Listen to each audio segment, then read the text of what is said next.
Hello दोस्तों, Dalip Hindi shorthand classes में आपका हार्दिक स्वागत है। दोस्तों, आज की डिक्टेशन आशुलिपि उच्च गति अभ्यास खंड 1 रामधारी गुप्ता से बोली जाएगी। डिक्टेशन की गति 80 शब्द प्रति मिनट होगी। डिक्टेशन स्टार्ट करते हैं 5 सेकंड बाद।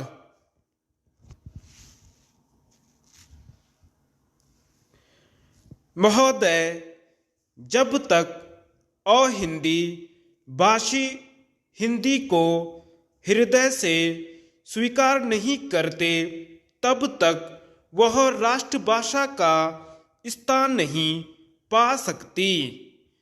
और यह तभी हो सकता है जब वे यह समझे कि इसमें उनका भी योगदान है और उन्होंने इससे केवल लिया ही नहीं बल्कि इसे कुछ दिया भी है और उन पर कोई दूसरी भाषा लादी नहीं गई है, बल्कि यह उनकी ही भाषा है।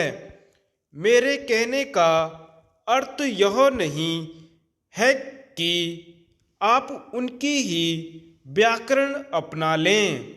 इसका अर्थ यही है कि आप उदारतापूर्वक जितना ले सकते हैं ले लें। भाषा इसी प्रकार बन सकती है। यह भी आवश्यक नहीं है कि उसको स्वीकार करने पर आप वही लिखना आरंभ कर दें, परंतु जो वे लिखें उसको आप गलत न समझें। आज किसी भी भाषा का रूप वही नहीं है जो उसके प्रारंभिक काल में था। उसमें परिवर्तन होता रहता है। हिंदी के इतिहास में भी आपको यही बात मिलेगी। मैं हिंदी का कोई विद्वान नहीं हूँ, पर मैं अपने अनुभव से कह सकता हूँ कि उसमें भी पिछले 500-600 वर्षों में बहुत अंतर पड़ा है तथा पहले की और आज की हिंदी में काफ़ी अंतर है।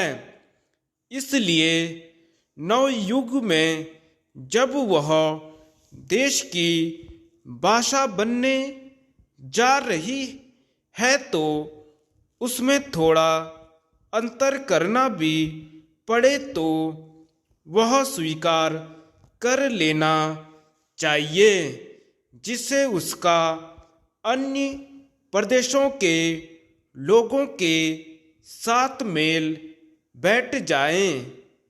कई अहिंदी भाषी लोगों ने भी हिंदी की काफ़ी सेवा की है। आपके राज्यपाल महोदय हिंदी भाषी हैं और इन्होंने अपनी भाषा की बड़ी सेवा की है। यह भी हिंदी के पक्ष में थे और इन्होंने बड़ा योग दिया, जिसके कारण हम संविधान सभा में सफल हो सके। इनका भी यही विचार है जो मेरा है। मैं चाहता हूँ कि इनको भी हिंदी की सेवा करने का अवसर दिया जाना चाहिए। उसका फल हिंदी के लिए और देश के लिए अच्छा ही होगा। मानपत्र में आपने संस्कृत के संबंध में कहा है।